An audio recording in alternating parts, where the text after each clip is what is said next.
It was supposed to be the perfect birthday dinner. After weeks of planning, I had mentally prepared myself for a night of laughter, shared stories, and the warmth of my family.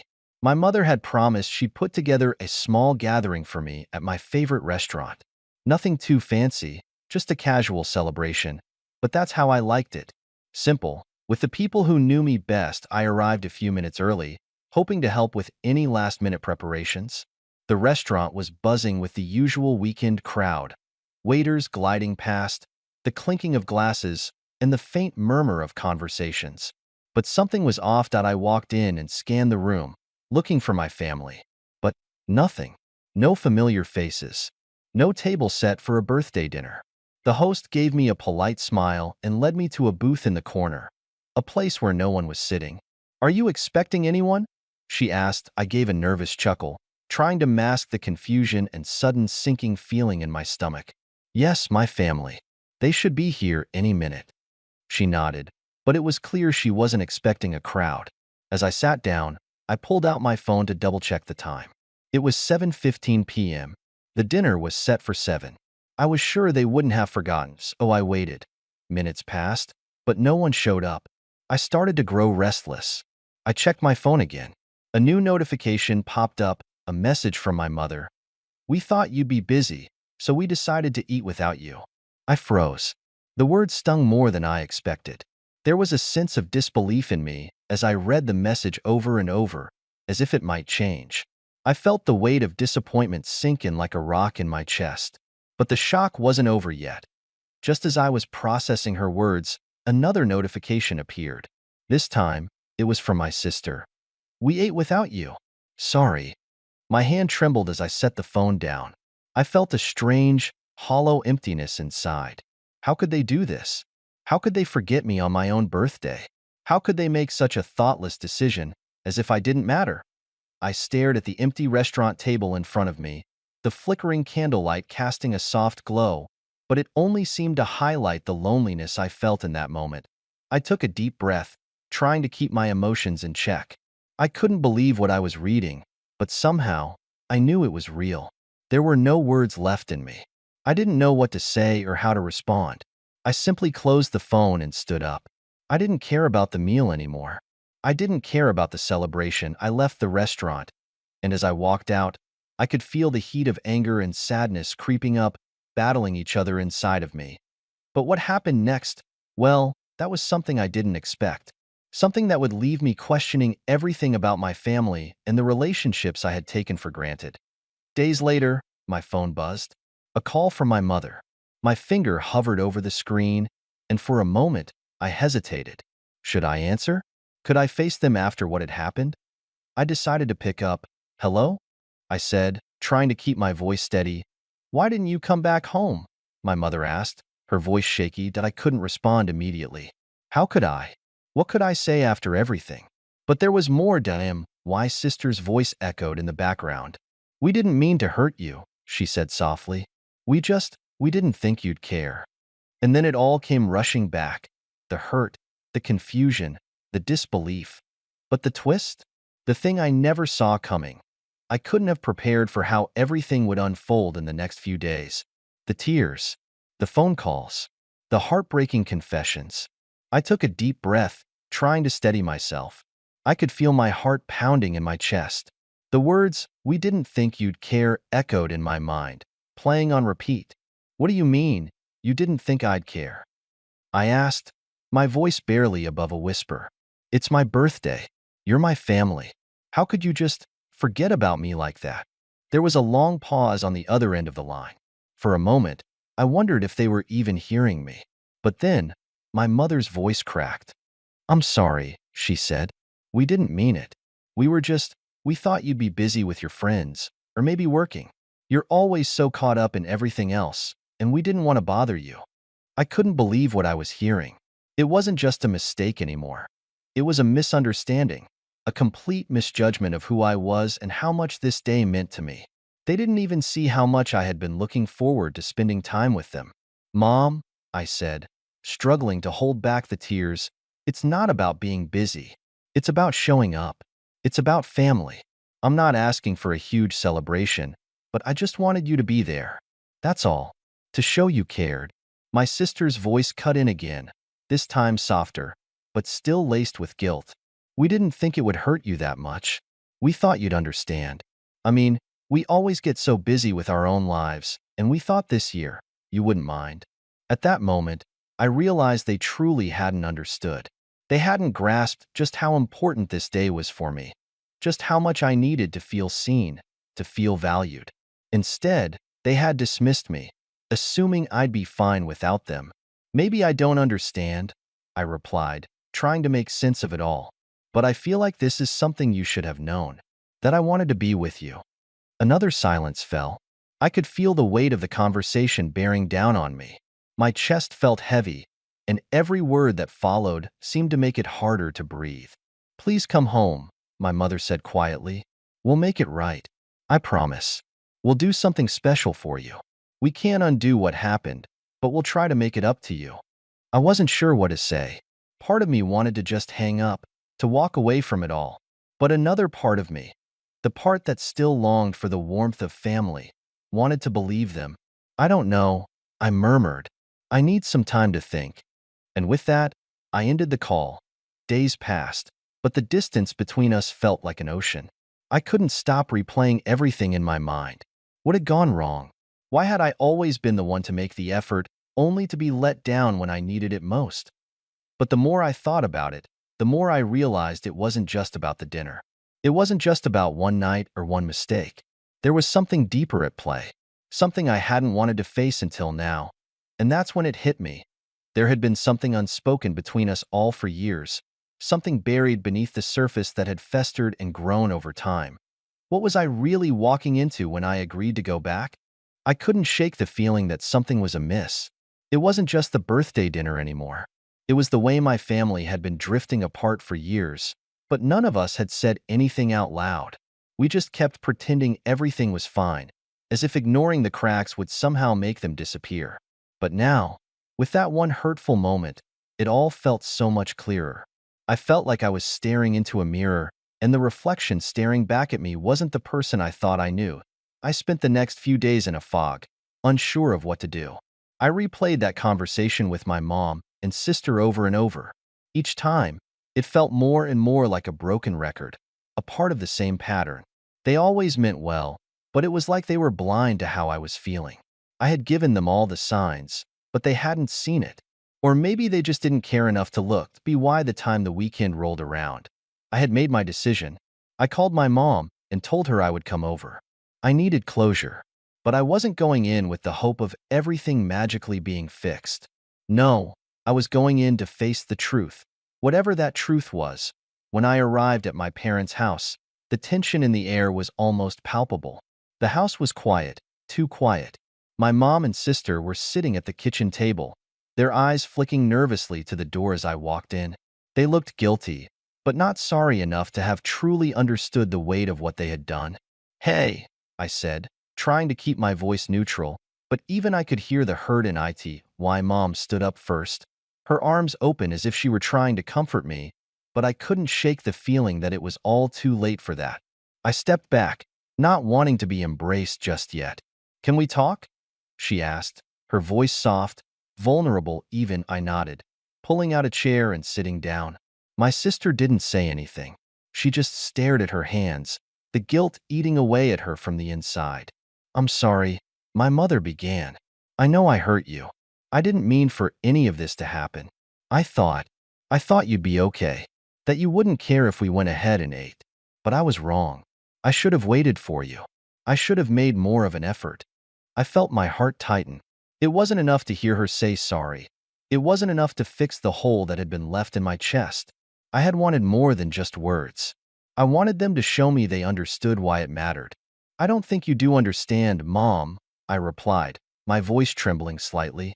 "It's not just about the dinner. It's about the fact that I've been invisible for so long. That no one seems to notice when I'm struggling, when I need help, when I need support. It's like I'm just here. Like I'm not even part of this family sometimes." My mom's face twisted with pain as if my words had pierced her, and for a second, I wondered if she had finally heard me.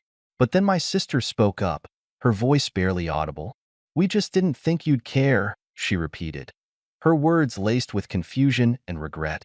"We thought maybe you wouldn't want to spend your birthday with us. You're always so busy, always doing something. We didn't want to bother you." I shook my head, the frustration bubbling up inside me. "It's not about being busy, it's about making me feel like I matter. Every year, I make the effort to be there for everyone, to show up even when it's hard. But when it's my turn, you guys can't even be bothered to show up." The room fell into a heavy silence. I could see my mother's eyes starting to well up with tears, and my sister was biting her lip, fighting back her own emotions. But this wasn't about tears or apologies anymore. This was about something deeper that needed to be addressed. "I don't want to fight," I said, feeling exhausted. "I just need you to understand why this hurts so much. I'm tired of feeling like I'm always the one left behind." I waited for them to say something, anything, to show that they truly got it.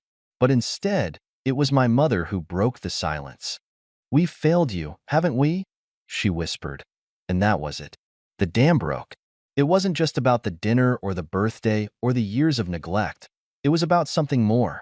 Something I hadn't realized until that moment. It wasn't just that they had let me down. It was that I had let myself down by not standing up for what I needed from them, by not expecting more. But just when I thought I was about to get the answers I had been looking for, something happened that I didn't expect. A confession that would change everything. The room remained quiet, the weight of my mother's words hanging in the air like a heavy cloud. It felt like we had reached a breaking point, like something was about to shift. But as the minutes ticked by, I started to wonder if any of us truly understood how deep the hurt went down. Why Mother wiped her eyes, her hand trembling slightly as she tried to compose herself. "I know I haven't been there for you the way I should have, but I didn't realize how much it hurt you. I didn't realize that you felt invisible all these years." I sat in silence, letting her words sink in. It wasn't that I had expected her to fix everything in an instant, but hearing her acknowledge the truth felt like a small piece of the puzzle finally falling into place. Still, it wasn't enough to heal the wound. Not yet. But then my sister spoke up, her voice shaky but determined. "I don't know if I can make it right," she said, looking directly at me. "But I know I've been part of this too. I've taken you for granted, always thinking you'd be fine on your own, always assuming you didn't need us." She paused, her eyes brimming with guilt. And I was wrong. For the first time in a long while, I felt like they were finally starting to see me, not just as the person who always showed up for everyone, but as someone who deserved to be seen, loved, and valued in return. But before I could respond, something strange happened. The front door opened with a creak, and we all turned, startled. My father walked in, looking slightly out of breath as if he had just come from a long day at work. He froze when he saw us sitting there, the tension thick in the room. "What's going on?" he asked, his eyes darting from me to my mother and sister. It was clear that he had no idea what had been happening. For a moment, I wondered if he even cared. The years of distance between us felt like a wall I couldn't break down. But my mother stood up quickly, rushing to explain. "We were just talking," she said, her voice soft but strained. "About everything." My father raised an eyebrow. "What do you mean, everything?" I could feel the anger rising within me again. "You weren't here," I said, my voice shaking. "You didn't even notice, did you? You didn't even care. I've been invisible to this family for so long, and you never once stopped to ask how I was doing." My father's face faltered for a moment. I saw the flicker of something in his eyes. Was it guilt?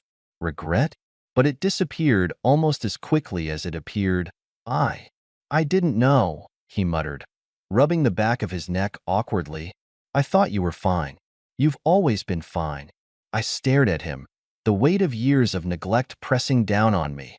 The man who had always seemed so distant, so absorbed in his work, had never once bothered to check on me. I could feel the anger rising in my chest, but I kept it in check. For now. "You've been assuming that, haven't you?" I said, my voice low and steady.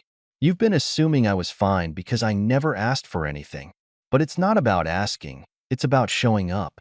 It's about being present." There was a long silence. My father didn't know how to respond. In that moment, I saw the cracks in the foundation of our family, and I realized that no amount of apologies or explanations could fix it. The damage had been done over years of neglect, and it was going to take more than a few words to heal the wounds. But there was something that shifted in that room, something that hadn't been there before. The three of them, my mother, my sister, and even my father, finally understood something they hadn't understood before. I wasn't just a part of the family by default. I was a person who deserved attention, love, and cared. I wasn't invisible anymore. As I sat there, the emotions swirled within me. I felt anger, pain, relief, and even a strange sense of closure. But there was still one question that lingered in the back of my mind. Could things really change? Could we fix this? Or had the damage been done too long ago? Before I could ask myself any more questions, my father surprised me. He took a deep breath, his face softening as he stepped toward me. "Maybe we've all taken you for granted," he said quietly. "Maybe it's time we stop pretending everything's okay and start doing better." I didn't know what to say to that. I wanted to believe him, to believe that things could get better. But a part of me knew that it wasn't just words that would change things. It would take actions, consistency, and effort. But for the first time in a long time, I felt like there was hope. There was a chance. And as I left my parents' house that day, I knew that the real work was just beginning. But at least we were finally acknowledging the truth. At least we were finally ready to face it. I didn't know what to say to that. I wanted to believe him, to believe that things could get better. But a part of me knew that it wasn't just words that would change things. It would take actions, consistency, and effort. But for the first time in a long time, I felt like there was hope. There was a chance. And as I left my parents' house that day, I knew that the real work was just beginning. But at least we were finally acknowledging the truth. At least we were finally ready to face it. The next few days were a blur. I didn't hear from my parents. I didn't hear from my sister. Part of me was afraid that the silence was a sign of things falling apart again. But then, just when I started to doubt everything, my phone buzzed. It was a message from my mom. "Can we meet? We want to talk." My heart skipped a beat. The old me would have resisted, would have shut myself off completely. But this time, I didn't hesitate. I wanted to believe we could start fresh. I wanted to believe that this could be the turning point. When I arrived at the cafe where we agreed to meet, I saw them sitting at a corner table, my mother, my father, and my sister. Their faces were weary, but there was something different in their eyes, something that hadn't been there before. Vulnerability, a willingness to be honest with each other. "We've been thinking," my father began, his voice steady but low, "about everything we've been through, and about what we need to do to make it right." My mother reached out, her hand gently brushing mine. "We can't change the past, but we can change how we move forward. We're ready to put in the effort, to do whatever it takes to rebuild." I looked at each of them, my emotions swirling. I wasn't sure if I was ready to forgive, but in that moment, I realized something. The road to healing wouldn't be easy. It wouldn't happen overnight. But if they were willing to try, to make real changes, maybe I could too. "Okay," I said, my voice soft but firm. "I'm willing to try. But it won't be easy. We have a lot to work through." They nodded, understanding the weight of my words. The journey ahead was uncertain, filled with challenges and setbacks. But one thing was clear. We were no longer running from the truth. We were facing it head-on, together. As I left the cafe that day, a strange sense of peace settled over me. I knew it wasn't going to be a perfect resolution.